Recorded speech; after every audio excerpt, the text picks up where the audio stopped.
थोड़ी चालाकी हो तो सैकड़ों करोड़ बनाना बिल्कुल मुश्किल नहीं है इस देश में।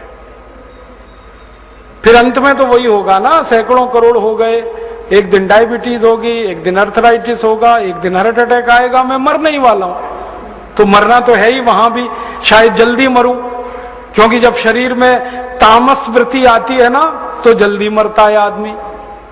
जब तक सात्विक रहता है तब तक थोड़ा दम रहता है, तो तामस वृत्ति आएगी, मरना मुझे वहां भी है। तो क्यों ना इस रास्ते पे चल के मरूं जहां सात्विक वृत्ति भी है, मरना है ये तो पक्का ही है, जिंदा तो कोई रहेगा नहीं। तो भगत सिंह का रास्ता क्या बुरा, ऊधम सिंह का रास्ता क्या बुरा, चंद्रशेखर का रास्ता क्या बुरा, कुछ।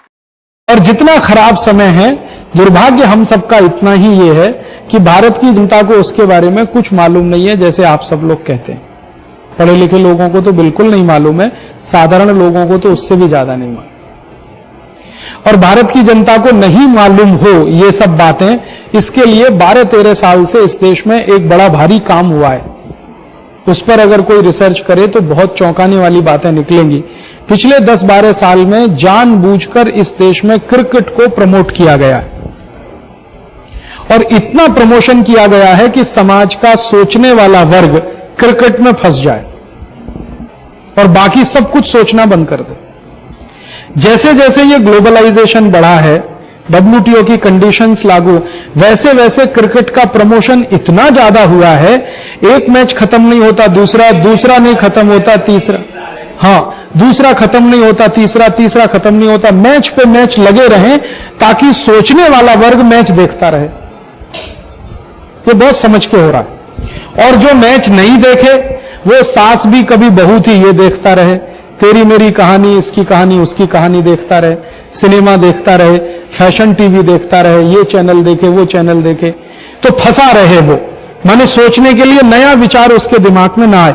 और उसका दुष्परिणाम हमें दिखाई दे रहा है कि भारत का मिडिल क्लास और अपर मिडिल क्लास जो इसमें सबसे आगे आना चाहिए था, वो सबसे ज्यादा खामोश बन के 10-12 साल से देश को लुटता हुआ देख रहा है। बहुत व्यवस्थित तरीके से ये 12 साल से हुआ, ये तो बिल्कुल मुझे साफ दिखाई देता है। जिन घरों में, परिवारों में पहले टीवी नहीं था, उनको जरा पूछो जाके कि कैसे होता था। सवेरे से शाम तक की हर गतिविधि पे चर्चा होती थी, बहस होती थी, अखबार में ये खबर आई है, मैगजीन में ये खबर आई है, इसका मतलब क्या है, इससे क्या होने वाला है, क्या नहीं, एक कुतूहल होता था, उत्सुकता होती थी।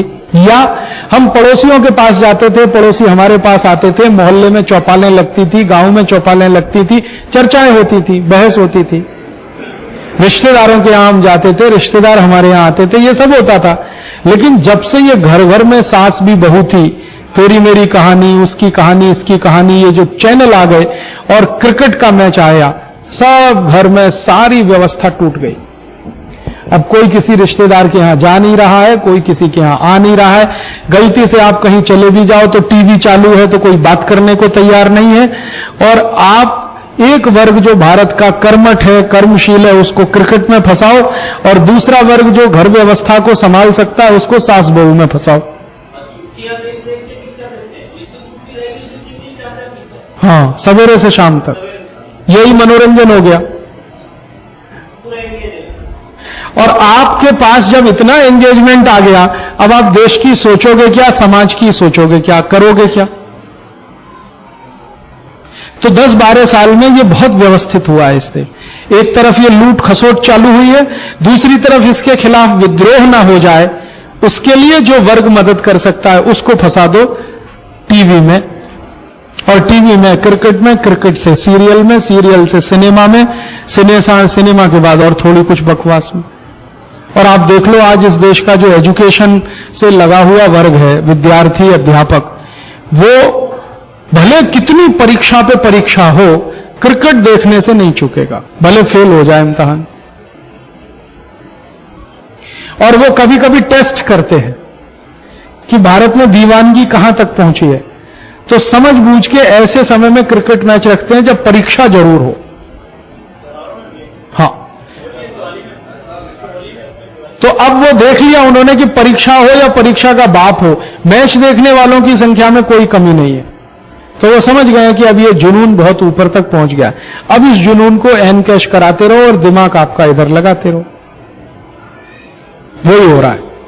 और क्रिकेट के मैच में जब सारे देश को ये पता चल गया है, पहले तो कोई मानता नहीं था इस बात को, अब तो सब कुछ खुल गया है कि सारे मैच फिक्स होते हैं। मैं आपको अभी बता सकता हूं, ये जो क्रिकेट मैच चल रहा है ना भारत पाकिस्तान, ये पहले ही फिक्स है। एक मैच भारत जीता, एक पाकिस्तान जीता, एक ड्रॉ। और अभी जो सीरीज चल रही है इसमें भारत एक मैच से जीतेगा। 2 भारत ने जीत लिए, अभी 2 पाकिस्तान जीतेगा। आप लिखो इस बात को। और आखिरी मैच भारत जीतेगा। हाँ,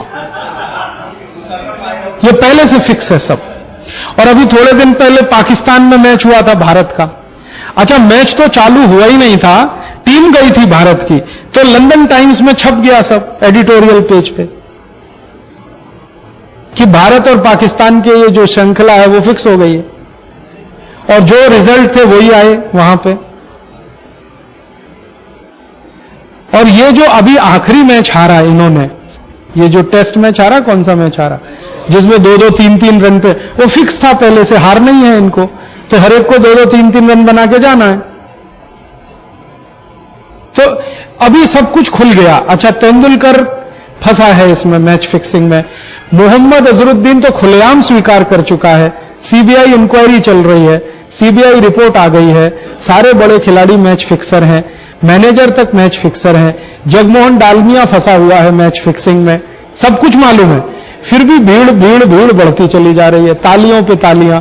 मालूम है कि छक्का पड़ेगा, चौका पड़ेगा, ताली मारने की कोई बात नहीं है, फिक्स है पहले से, लेकिन पागलपन बढ़ रहा है।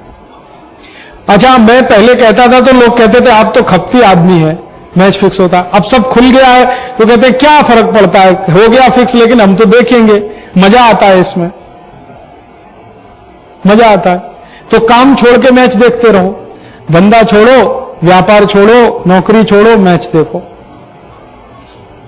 छुट्टी ले लेके मैच देखो, काम का हर्जाना करके मैच देखो।